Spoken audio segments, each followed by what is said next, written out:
रोहन और सोहन नाम के दो बहुत अच्छे दोस्त थे। दोनों ही मिडिल क्लास फैमिली से बिलोंग करते थे। वैसे तो उन दोनों के अंदर कुछ खास फर्क नहीं था, बट एक ऐसी आदत जरूर थी जो दोनों को एक दूसरे से डिफरेंट बना दे रही थी। जहां रोहन आए दिन पैसों को लेकर कई मुश्किलें झेलता, वहीं सोहन अपने कमाए हुए पैसों को बहुत ही अच्छी तरह से मैनेज कर पाता था और टाइम आने पर हर उस चीज को एंजॉय करता जो उसे पसंद आती थी, जैसे फैमिली के साथ वेकेशंस पर जाना, सोलो ट्रिप एंजॉय करना, अपनी ड्रीम प्रोजेक्ट पर काम करना वगैरह वगैरह। सोहन के पैसों को मैनेज कर पाने की ये स्किल देखकर रोहन उससे एक दिन पूछ ही लेता है कि यार सोहन, वैसे तो हम दोनों का बैकग्राउंड लगभग एक जैसा ही है, हम सेम इनकम ही कमाते हैं और हमारी फैमिली के खर्चे भी बराबर रहते हैं, फिर तू अपने पैसों को इतनी अच्छी तरह से आखिर मैनेज कर कैसे पाता है? ना सिर्फ मैनेज कर पाता है बल्कि कई बार तो मैंने ये भी देखा है कि इनसे तू अपने शौक भी पूरे करता है। तब सोहन उससे कहता है कि देख, मेरे पास पैसों को सही से मैनेज करने की कोई चमत्कारी पुड़िया नहीं है। बात बस इतनी है कि मुझे मेरे पेरेंट्स ने बचपन से ही पैसों को कैसे सही से इस्तेमाल करना है ये कई बार सिखाया था और इनकी सिखाई बातों पर चलकर ही मैं तब से लेकर अब तक बहुत ही ध्यान से सब कुछ चला पाता हूँ और इसीलिए मैं अभी पैसों को मैनेज करने में इतना अच्छा भी हो गया हूँ। मुझे लगता है कि जो भी बातें मेरे पेरेंट्स ने मुझको बचपन में सिखाई थी, उन बातों को सभी पेरेंट्स को अपने बच्चों को जरूर सिखाना चाहिए, तभी उनके बच्चे पैसों को लेकर कुछ रिस्पॉन्सिबल बन पाएंगे। देख भाई, मैं तेरे पेरेंट्स की बहुत इज्जत करता हूँ और आगे भी करता रहूंगा, बट उन्होंने तुझे बाकी चीजों के साथ साथ अगर कुछ पैसों के बारे में भी सिखा दिया होता तो आज तो पैसों को लेकर इतना स्ट्रगल नहीं कर रहा होता। पर शायद हो सकता है कि इस बारे में वो भी ना जानते हों। लेकिन अगर तू मेरी बात माने तो अभी भी देर नहीं हुई है, इन सभी चीजों को अब भी तू बहुत अच्छे से सीख सकता है, जिससे आगे तेरे जो भी बच्चे हों एटलीस्ट उनको पैसों को लेकर ज्यादा स्ट्रगल न करना पड़े। देखो दोस्तों, कई मिडिल क्लास लोगों की यही मेंटालिटी होती है कि वो सोचते हैं कि कम एज में बच्चों को पैसों के बारे में क्या ही सिखाया जाए। पैसों के बारे में छोटे बच्चों को बताना यानी कि भैंस के आगे बीन बजाना, और उन्होंने अगर कुछ सीख भी लिया तो इससे वो अपनी आदत बिगाड़ लेंगे और लालची बन जाएंगे, जबकि ये बिल्कुल सच नहीं है। ये सिर्फ उनका एक नैरो माइंडसेट है और इस गलतफहमी में रहकर वो फिर कभी भी अपने बच्चों को पैसों के बारे में एजुकेट ही नहीं कर पाते। लेकिन वहीं अमीर लोग सबसे पहले अपने बच्चों को यही सब सिखाते हैं, क्योंकि वो ये समझते हैं कि जब बच्चों को कम एज से ही फाइनेंस के बारे में सिखा दिया जाए तो बाद में फिर वो पैसों की वैल्यू खुद ही करने लग जाते हैं। देन वो अपने पैसों को बेकार चीजों में बर्बाद करने की जगह हमेशा उसका सही से सही यूज करने का ट्राई करते हैं और इन सब चीजों में उनकी अंडरस्टैंडिंग के साथ साथ उनका कॉन्फिडेंस भी बढ़ता है। पर अब मेन सवाल यही है कि आखिर रिच लोग अपने बच्चों को ऐसा क्या सिखा जाते हैं?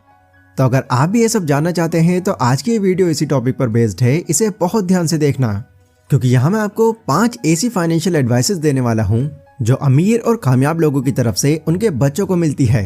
Number 1, don't give them everything they want.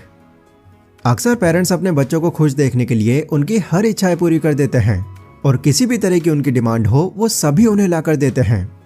ऐसे पेरेंट्स यहाँ अपने बच्चों की विश करने में इतना डूब जाते हैं कि उन्हें उनको वो किसी भी तरह से ना ही नहीं कह पाते, लेकिन इस लाड प्यार से वो इनडायरेक्टली अपने बच्चों को बिगाड़ लेते हैं, जिससे बाद में जब उसकी लाइफ में कोई डिसअपॉइंटमेंट या फिर फेलियर आता है तो इसको वो सही से फेस नहीं कर पाता और वहीं पर फंस कर रह जाता है। इसीलिए पेरेंट्स के लिए ये बहुत जरूरी है कि उनकी हर जिद पूरी करने की जगह रिजेक्शन से भी उनका सामना कराएं।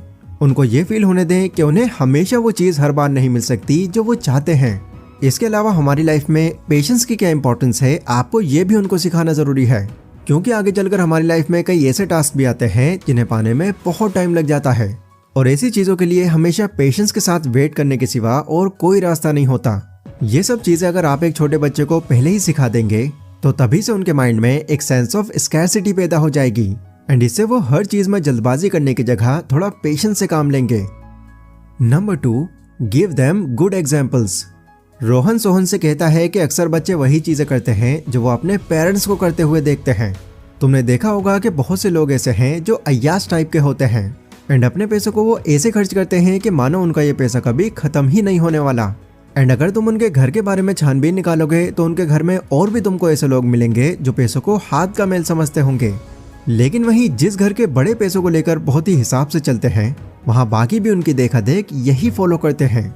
मतलब उनके घर में सभी ऐसे होते हैं जो पैसों को एक एंजॉय करने की चीज नहीं बल्कि एक टूल समझकर खर्च करते हैं। सो एज ए पेरेंट आप अपने बच्चे के सामने जैसे एग्जाम्पल रखते हैं, आपका बच्चा आगे चलकर बिल्कुल वैसा ही बनता है। अगर आप अपने बच्चों को सेविंग, हार्डवर्क, इन्वेस्टिंग के बारे में उसको सिखाओगे तो यही सब चीजें सीखते सीखते वो बड़े होंगे और उस तरह की गलती करने से बचेंगे जो आज के मैक्सिमम यंगस्टर्स अपनी 20s या फिर 30s में करते हैं।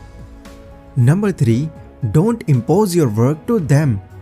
देखो, कई फैमिलीज में आपने देखा होगा कि जिस घर में पेरेंट्स बहुत कामयाब होते हैं तो बाद में आगे चलकर वो अपनी फील्ड्स को अपने बच्चों को संभालने दे देते हैं और उनसे ये उम्मीद करते हैं कि जितना वो उस फील्ड में कामयाब हुए हैं उनका बच्चा भी ये करके दिखाए। तो ऐसे में अगर आपका बच्चा भी उसी फील्ड के लिए बना है तो नो डाउट वो आपके काम को और भी आगे तक लेकर जाएगा। बट इन केस अगर उसको इस काम में ज़्यादा दिलचस्पी नहीं है तो उस टाइम उस पर इस काम का बहुत ही अजीब सा प्रेशर आ जाएगा, जिससे वो चाहकर भी वैसा काम प्रोड्यूस नहीं कर पाएगा जैसा उनके पेरेंट्स ने करके दिखाया था। और शायद इससे हो सकता है कि वो यहाँ पर अपनी एक्चुअल काबिलियत पर भी शक करने लगे। देखो, सबसे पहले तो आपको ये समझना होगा कि हर इंसान बिल्कुल सेम पेस पर नहीं चल सकता, क्योंकि सबकी अपनी कुछ अलग अलग एबिलिटीज और कुछ खूबियां होती हैं। एक बच्चा अपने बचपन से ही ये इंडिकेट करना शुरू कर देता है कि उसमें क्या क्या खूबियां हैं, वो किस चीज़ को ज़्यादा अच्छे से कर पा रहा है और किस में वीक नज़र आता है। सो एज ए पेरेंट आपकी ये भी जिम्मेदारी बनती है कि उस पर अपनी मर्जी का कोई भी काम थोपने की जगह उसकी एबिलिटीज़ को एनालाइज करो। हो सकता है आपका बच्चा आप ही की फील्ड में दिलचस्पी दिखाए और इसे और आगे तक लेकर जाए, और ये भी हो सकता है कि यहाँ उसका झुकाव ना होकर के किसी और करियर की तरफ हो। अब यहाँ ऐसे में अगर आप उसको अपनी फील्ड में ज़बरदस्ती घुसा देंगे तो पॉसिबिलिटीज़ हैं कि इससे उसका करियर खराब होने के साथ साथ आपकी फील्ड का भी नुकसान हो जाए। इसलिए जो भी आप अपने बच्चों का करियर डिसाइड करो वो सही से जांच परख कर करो। Number 4, know the correct way to talk about money. अपनी book the opposite of spoiled में रॉन लाइबर कहते हैं कि पैसों के बारे में सीखने का मतलब ये बिल्कुल नहीं होता कि आप हर चीज़ सिर्फ पैसों से ही जोड़कर देखो। नहीं, आपको पैसों के बारे में सिखाने के साथ साथ अपने बच्चों को अच्छी वैल्यूज़ भी देनी चाहिए, क्योंकि तभी आप उनको सही मायनों में ऐसी शिक्षा दे पाएंगे जो ना सिर्फ उनको फाइनेंशियली एजुकेट करेगी बल्कि वो पैसों के साथ साथ दूसरी इंपॉर्टेंट चीज़ें जैसे इमोशंस, गोल या अपने ड्रीम की भी वैल्यू करेंगे। पर हाँ, पैसों के साथ इन चीज़ों की इंपॉर्टेंस भी अपने बच्चों को समझा पाना थोड़ा मुश्किल है, क्योंकि जब भी पैसों की बात आती है तो लालच या फिर अनसेटिस्फैक्शन जैसी चीज़ें ध्यान भटका सकती हैं। तो ऐसे में अगेन आपको ये ओवरकम करने के लिए पहले खुद के अंदर झांकना है, यानी आपको खुद में ये नोटिस करना है कि जो भी बातें आप अपने बच्चों को बता रहे हो क्या इन्हें आप खुद भी फॉलो कर रहे हो। मतलब अगर आप उसको ये सिखा रहे हो कि बेटा तुम जितना भी कमाते रहो उससे खुश रहना, तो पहले आपको ये मेक श्योर कर लेना होगा कि क्या आप खुद भी अभी पैसों को लेकर सेटिस्फाइड हो। वरना अगर आप खुद पैसों को लेकर लालची होगे तो आपके बच्चे कभी भी पैसों को लेकर सेटिस्फाइड नहीं हो पाएंगे, बल्कि आपकी तरह ही होंगे। इसलिए सेकंड पॉइंट में मैंने आपको ये पहले ही क्लियर कर दिया था कि अगर आप अपने बच्चों को अच्छी मनी वैल्यूज़ देना चाहते हो तो आप खुद पहले उनके लिए एक अच्छा एग्जाम्पल सेट करो। Number 5, teach them about 3S। अगर आप चाहते हैं कि आपके बच्चे बड़े होकर फाइनेंशियली स्टेबल हो पाएं तो आपको अपने बच्चों को पैसों की वैल्यू सिखाने के साथ साथ उसको बढ़ाने का तरीका भी सिखाना होगा, क्योंकि एट द एंड लोगों का गोल अपने पैसों को ग्रो ही करना होता है। एंड इसके लिए अगर आप शुरू से ही अपने बच्चों को 3S यानी कि सेविंग्स, स्पेंडिंग्स और शेयरिंग की वैल्यू सिखा देंगे तो उनके लिए पैसों को मैनेज करके उसे ग्रो कर पाना फिर आसान हो जाएगा। ये मॉडल आपको यही सिखाता है कि एक इंडिविजुअल को अपनी मेहनत से कमाए हुए पैसों को कैसे यूज़ करना होता है, और इसमें आप जार मेथड का यूज़ करके उन्हें खेल खेल में अपने पैसों को मैनेज करने का एक्सपर्ट बना सकते हैं। ये जार मेथड क्या है इसको मैं आपको थोड़ा सिंपल करके समझा देता हूँ। इसमें आपको अपने बच्चों को 3 जार्स देने होते हैं जिसमें आपके थ्रू सेव, स्पेंड और शेयर्स के लेवल चिपकाए हुए होंगे। सो आपको शुरू में अपने बच्चों को उनकी पॉकेट मनी के तौर पर उन्हें कुछ पैसे देने हैं और ये समझाना है कि उन्हें इनमें से कितना पैसा कहाँ और किस चीज़ के लिए यूज़ करना है। जब बच्चे के पास एक फिक्स्ड अमाउंट होगा तो वो चाहेगा कि उसका ये पैसा कम से कम खर्च हो, जिससे वो बारी बारी समझकर कुछ कुछ तीनों जार्स में डालता रहेगा। जब आप इस मेथड से अपने बच्चों को ये नॉलेज देंगे तो धीरे धीरे वो पैसे लगाने की प्रैक्टिस को अपनी आदत बना लेंगे, जिसके बाद इस तरह से पैसे निकाल पाना और उसे बढ़ा पाना उनके लिए और भी आसान हो जाएगा। इन सारी बातों को सुनकर रोहन काफ़ी खुश होता है और सोहन से कहता है कि ये जो भी बातें तूने मुझे बताई हैं, मैं तो इन बातों को अपने चाइल्डहुड में नहीं सीख पाया, लेकिन भले ही मैं नहीं सीख पाया पर ये चीज़ें मैं अपने बच्चों को ज़रूर सिखाऊंगा। तो दोस्तों, मैं उम्मीद करता हूँ कि आज की इस वीडियो से आपको काफ़ी कुछ सीखने मिला होगा। अगर आप घर गृहस्थी वाले हैं तो ये बातें आपको अपने बच्चों को ज़रूर सिखानी चाहिए, ये उनके बहुत काम आएंगी।